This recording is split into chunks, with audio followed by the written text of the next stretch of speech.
राम राम सा।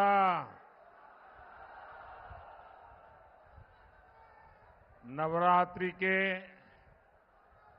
इन पवित्र दिनों में मुझे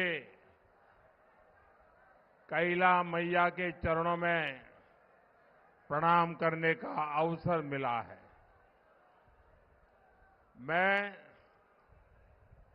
मेदिनीपुर बालाजी, मदन मोहन जी और भगवान महावीर जी को भी प्रणाम करता हूं। आज महान समाज सुधारक महात्मा फुले जी की भी जन्म जयंती है। मैं उनकी पुण्य स्मृति को भी नमन करता हूं। साथियों, करौली धौलपुर की ये धरती भक्ति और शक्ति की धरती है। करौली उस ब्रिज का क्षेत्र है जहां की रज भी सिर पर धारण करते हैं।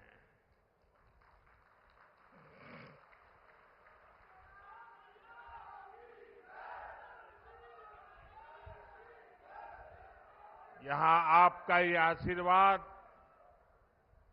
इतनी बड़ी संख्या में पधारे मेरा युवा साथी और शक्ति स्वरूपा माताओं बहनों का ये स्नेह देश के लिए बड़ा संदेश है।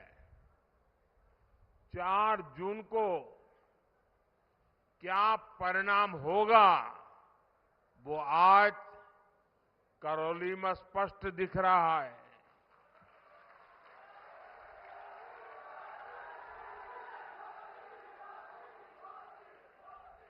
करौली बता रहा है 4 जून 400 पार।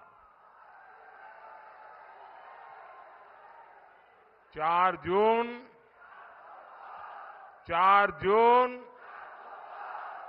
और पूरा राजस्थान कह रहा है फिर एक बार, फिर एक बार। साथियों, 2024 का लोकसभा चुनाव कौन सांसद बनेगा या कौन नहीं बन सकता, इतने भर का नहीं है। ये चुनाव विकसित भारत के संकल्प को नई ऊर्जा देने का चुनाव है। पिछले 10 वर्षों में बीजेपी ने उन समस्याओं के समाधान निकाले जिन समस्याओं के आगे कांग्रेस ने हाथ खड़े कर दिए थे। कांग्रेस दशकों तक गरीबी हटाओ का नारा देती रही, लेकिन मोदी ने 25 करोड़ देशवासियों को गरीबी से बाहर निकालने का काम किया। कांग्रेस ने किसानों को उनके हाल पर छोड़ दिया, लेकिन भाजपा सरकार निरंतर किसानों को समृद्ध बनाने के लिए काम कर रही है। आज देश के 10 करोड़ किसानों को पीएम किसान सम्मान निधि मिल रही है। करौली धौलपुर के 3.25 लाख से ज्यादा किसानों के खाते में भी 700 करोड़ रुपए से अधिक भेजे गए हैं।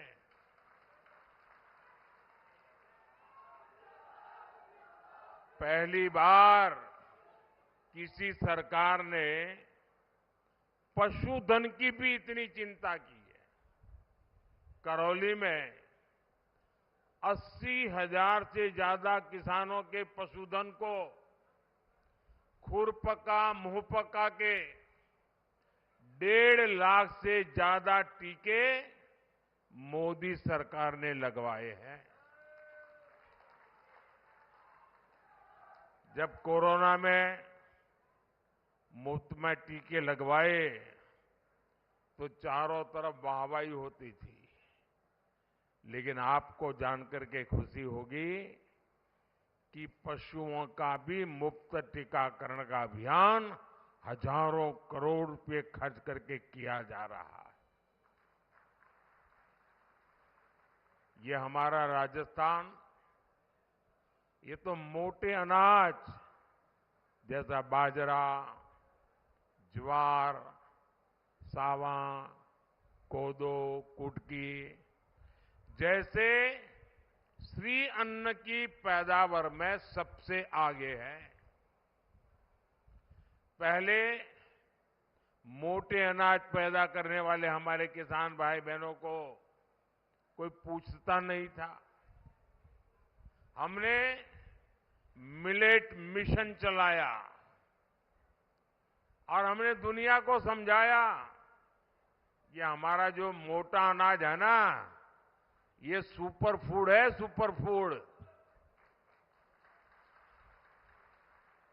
और हमने उसका नाम भी, क्योंकि देश के अलग अलग राज्यों में अलग अलग नाम थे, तो आज वही मोटे अनाज श्री अन्न के नाम से जाने जा रहा है और पूरी दुनिया में उसकी मांग बढ़ रही है।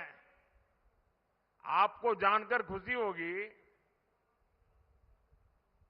पिछले वर्ष अमेरिका में व्हाइट हाउस में राष्ट्रपति जी ने मुझे निमंत्रण दिया था और उन्होंने बहुत बड़ा भोज रखा था।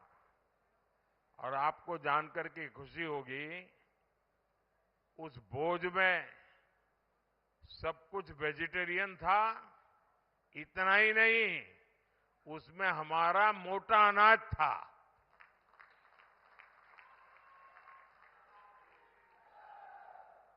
ये सुपर फूड, ये मोटा अनाज दुनिया में अपनी नई जगह बना रहा है।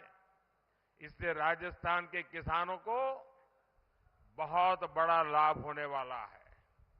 हमने national mission for oil seed शुरू किया है। इसमें भी करौली, धौलपुर की बहुत भूमिका होगी। साथियों, कांग्रेस ने दलितों, आदिवासियों और महिलाओं को भी न कभी अवसर दिए, न सम्मान दिया। भाजपा ने देश के 50 करोड़ से ज्यादा गरीबों के जनधन खाते खुलवाए। हमने 11 करोड़ परिवारों के लिए शौचालय बनवाए। भाजपा सरकार ने 4 करोड़ गरीबों को पक्के घर दिए और इनमें से अधिकतर लाभार्थी समाज के वंचित वर्ग के लोग हैं। ज्यादातर पीएम आवास घर की महिलाओं के नाम पर है। भाजपा ने करोड़ों बहनों को उज्ज्वला सिलेंडर देकर उन्हें धुएं से बचाया है।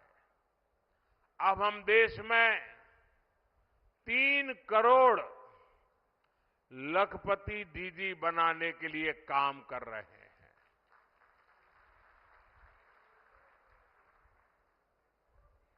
मुझे बताइए, ये सारे काम जो मैं बोल रहा हूं, ये काम पहले होने चाहिए थे कि नहीं होने चाहिए थे?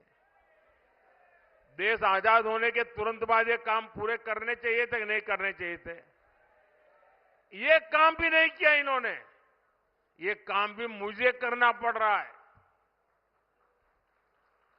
साथियों, हमारे दलित, आदिवासी, महिलाओं को कितनी पीढ़ियों की जिंदगी कांग्रेस की उपेक्षा के कारण तकलीफ से गुजर गई, लेकिन आज गरीब का बेटा 10 साल से प्रधान सेवक है तो गरीब को कितनी ही परेशानियों से मुक्ति मिली है। साथियों, आपको पता है, विकसित भारत के सपने को पूरा करने के लिए मेरा हर पल, हर क्षण देश के लिए है। पल पल आपके नाम, हर पल देश के नाम। और इसलिए मैं तो कहता हूं 24/7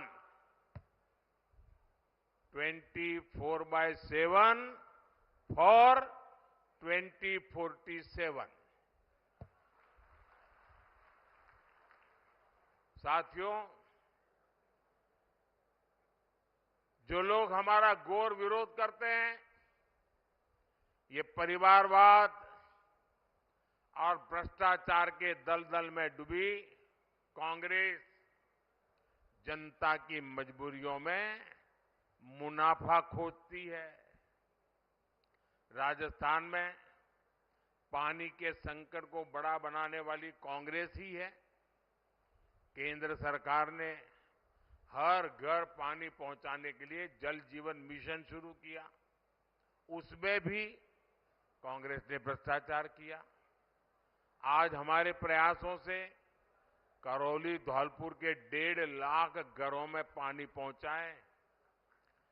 और अभी भजन लाल जी बड़ा विस्तार से वर्णन कर रहे थे, जिस ईआरसीपी प्रोजेक्ट को कांग्रेस सरकार ने वर्षों से लटकाया था, उसे भी भजन लाल जी की सरकार ने 100 दिन के भीतर ही पास करवा दिया।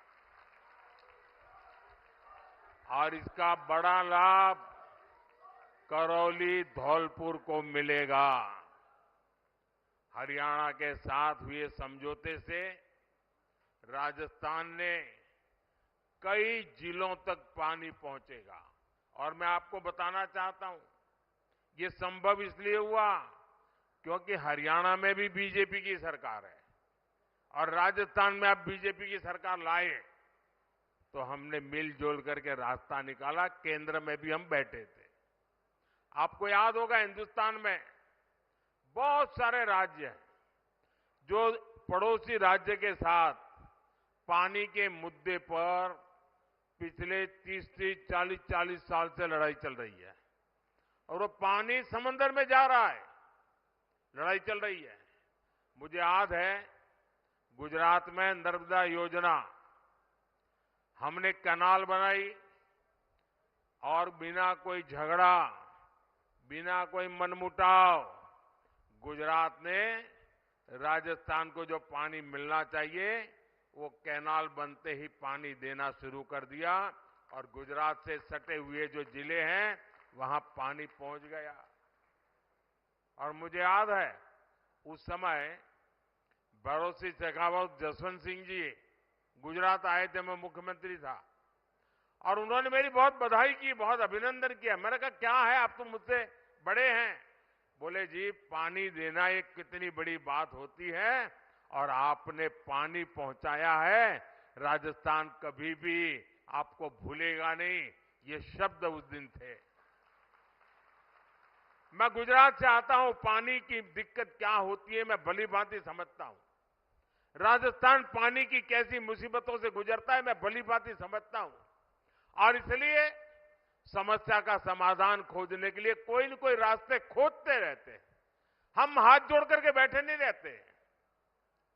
साथियों, कांग्रेस ने पानी में पैसा कमाने का पाप किया, बीजेपी ने उसे सेवा, जिम्मेदारी और जवाबदेही का काम मान करके पूरा किया। आने वाले समय में राजस्थान के घर घर पानी पहुंचेगा, ये मोदी की गारंटी है।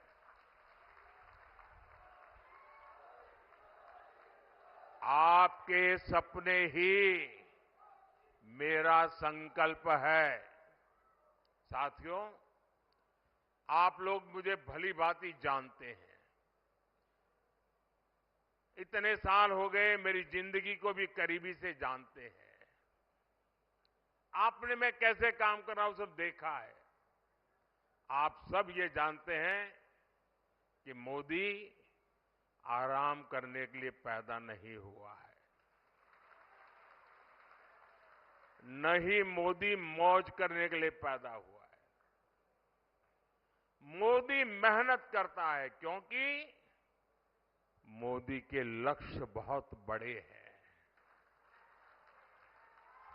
और ऐसे लक्ष्य जो सिर्फ और सिर्फ मेरे देशवासियों से जुड़े हैं, आप सबसे जुड़े हैं। ऐसे लक्ष्य जो आपके बच्चों से, देश के युवाओं से जुड़े हैं।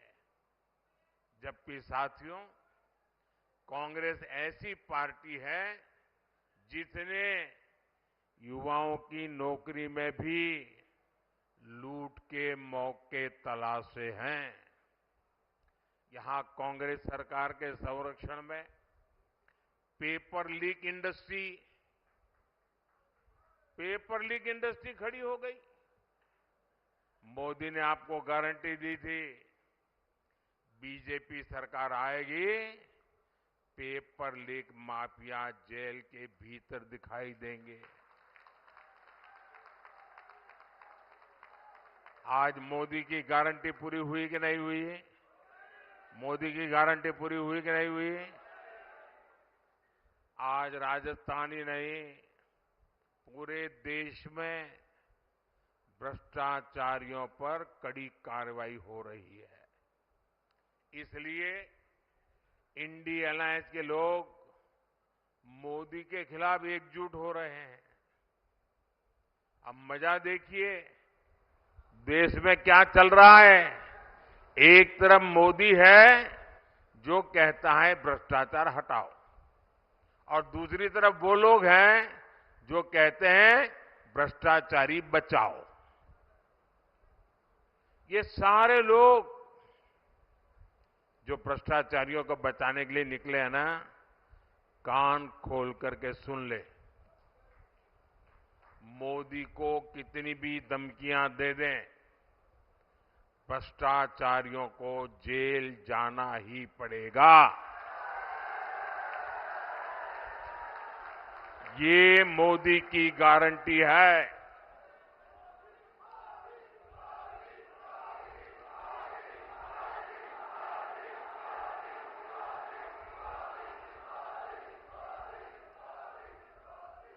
साथियों, 60 साल सत्ता संभालने वाली कांग्रेस के पापों की लिस्ट काफी लंबी है, लेकिन आज मैं राजस्थान की धरती से कांग्रेस का एक महापाप बताता हूं। ऐसा महापाप जिसकी कोई माफी नहीं है, कोई प्रायश्चित नहीं है। ये महापाप है राजस्थान के सम्मान और पहचान के साथ खिलवाड़ का। कांग्रेस ने राजस्थान में वोट बैंक के लिए तुष्टीकरण का गंदा खेल खेला। ये वो धरती है जो मदन मोहन जी के विग्रह की रक्षा के लिए अपने बलिदान देने के लिए तैयार हो गई थी। उसी धरती पर कांग्रेसी नेताओं ने तुष्टीकरण और भ्रष्टाचार के लिए मंदिरों को गिराकर उनकी जमीनें कब्जा की। यहां रामनवमी की शोभा यात्रा पर पत्थर बरसाए जाते थे। जिस राजस्थान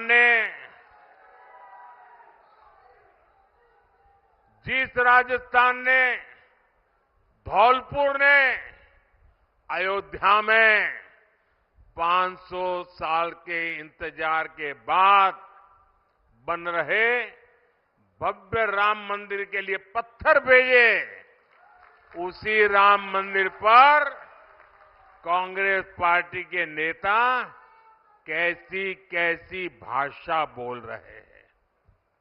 इन लोगों ने रामलला की प्राण प्रतिष्ठा का बहिष्कार तक किया।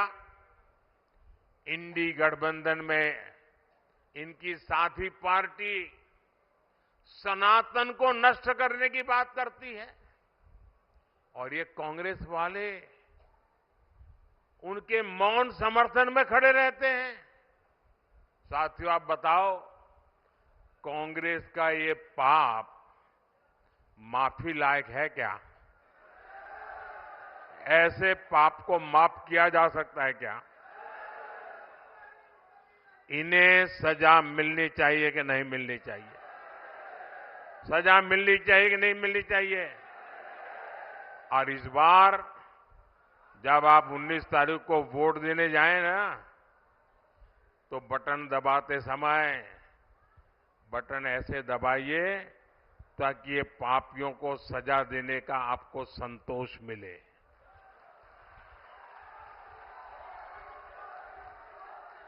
साथियों, आप कांग्रेस नेताओं के बयानों से इनके मंसूबों का अंदाज लगा सकते हैं। कांग्रेस के शहजादे विदेश में कहते हैं कि भारत कोई राष्ट्र नहीं है। देश सर्जिकल स्ट्राइक करता है तो ये सेना से सबूत मांगते हैं। सेना के शौर्य को कांग्रेस के शहजादे खून की दलाली बोलते हैं। टुकड़े टुकड़े गैंग के पीछे सबसे पहले कांग्रेस खड़ी हो जाती है। कर्नाटका से कांग्रेस सांसद दक्षिण भारत को तोड़कर अलग करने की बात कर रहे हैं और अब तो कांग्रेस के राष्ट्रीय अध्यक्ष तक खुलेआम देश की एकता के सामने सवालिया निशान खड़ा कर रहे हैं। ऐसी भाषा बोल रहे हैं।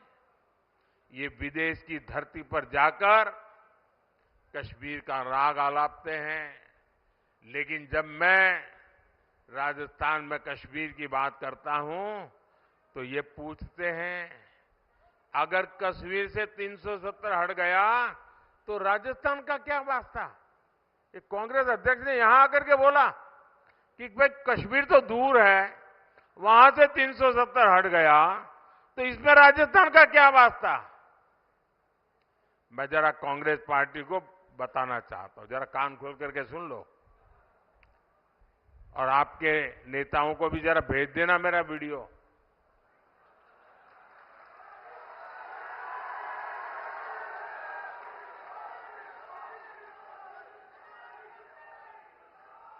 कांग्रेस के नेता समझ लें, राजस्थान का कश्मीर से क्या वास्ता है, ये जानना है तो राजस्थान के बलिदानी वीर शहीदों के घर जाकर के पूछो।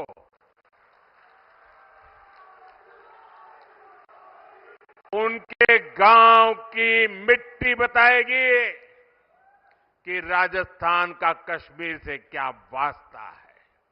कश्मीर की धरती पर मेरे राजस्थान के अनेक वीर संतानों ने बलिदान दिए हैं और आप मुझे पूछते हो कि क्या वास्ता है? इस मिट्टी के शहीदों की समाधियां तुम्हें बताएगी राजस्थान का कश्मीर से क्या रिश्ता है।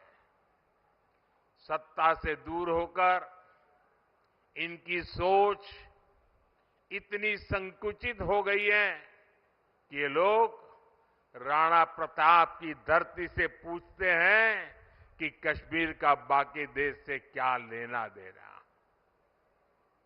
आप कल्पना करिए, जब विपक्ष में रहकर इसकी सोच ऐसी है तो ये सत्ता में देश की अखंडता और एकता के साथ क्या क्या खिलवाड़ कर सकते हैं।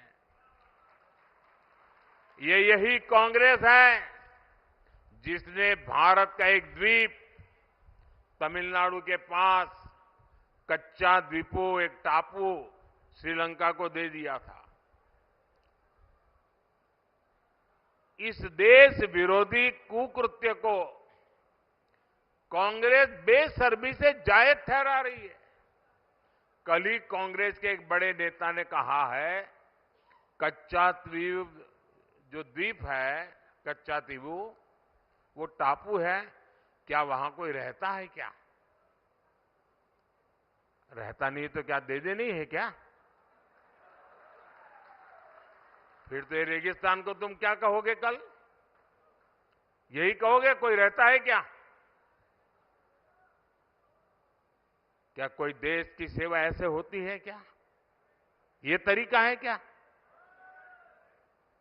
ये है इनकी मानसिकता। इनके लिए देश का खाली हिस्सा सिर्फ जमीन का एक टुकड़ा है।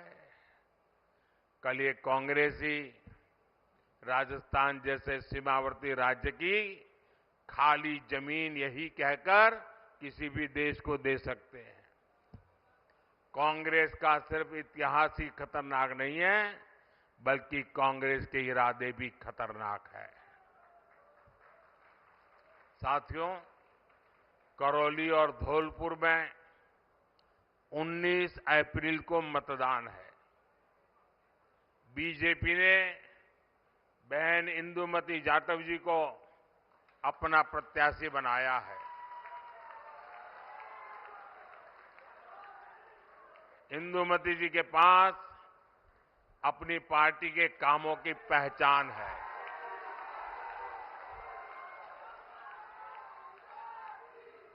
चंबल नदी पर बना पुल हो, दिल्ली मुंबई एक्सप्रेस वे हो, या अब धौलपुर से सरमथुरा तक बन रही ब्रॉडगेज रेल लाइन हो, बीजेपी ने इस क्षेत्र के विकास को नई पहचान दी है।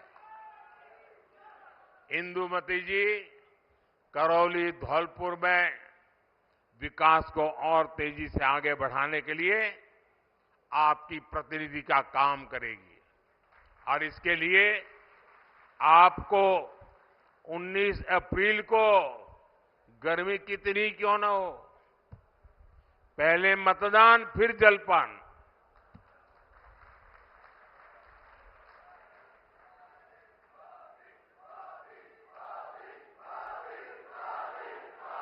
अच्छा मतदान के पुराने रिकॉर्ड तोड़ोगे आप? अपने पोलिंग बूथ में पहले जो मतदान हुआ होगा उससे ज्यादा मतदान कराकर उसका रिकॉर्ड तोड़ोगे? पक्का तोड़ोगे? मैं आपको एक चैलेंज देता हूं, दे दूं? आपको एक चैलेंज देता हूं, दे दूं? क्या हम सभी पोलिंग बूथ जीत सकते हैं? सभी पोलिंग बूथ जीत सकते हैं? हमें सब पोलिंग बूथ जीतने के लिए काम करना है। अभी एक सप्ताह हमारे पास है, पोलिंग बूथ जीतने के लिए पूरी ताकत लगाइए। करेंगे? पक्का करेंगे? अच्छा, मेरा एक काम करेंगे? क्यों ठंडे पड़ गए? चुनाव के लिए तो सब करोगे, इंदू जी के लिए सब करोगे, लेकिन मोदी जी के लिए कुछ नहीं करोगे? अच्छा, मेरा काम करोगे, लेकिन ये चुनाव वाला काम नहीं है। करोगे? पक्का? देखिए, आप आने वाले दिनों में घर घर जाना और जाकर के बताना कि अपने मोदी जी आए थे, उन्होंने आपको प्रणाम भेजा है। हर घर मेरा प्रणाम पहुंचेगा, याद रख करके पहुंचाओगे? पक्का? मेरे साथ बोलिए, भारत माता की, भारत माता की, भारत माता की। बहुत बहुत धन्यवाद।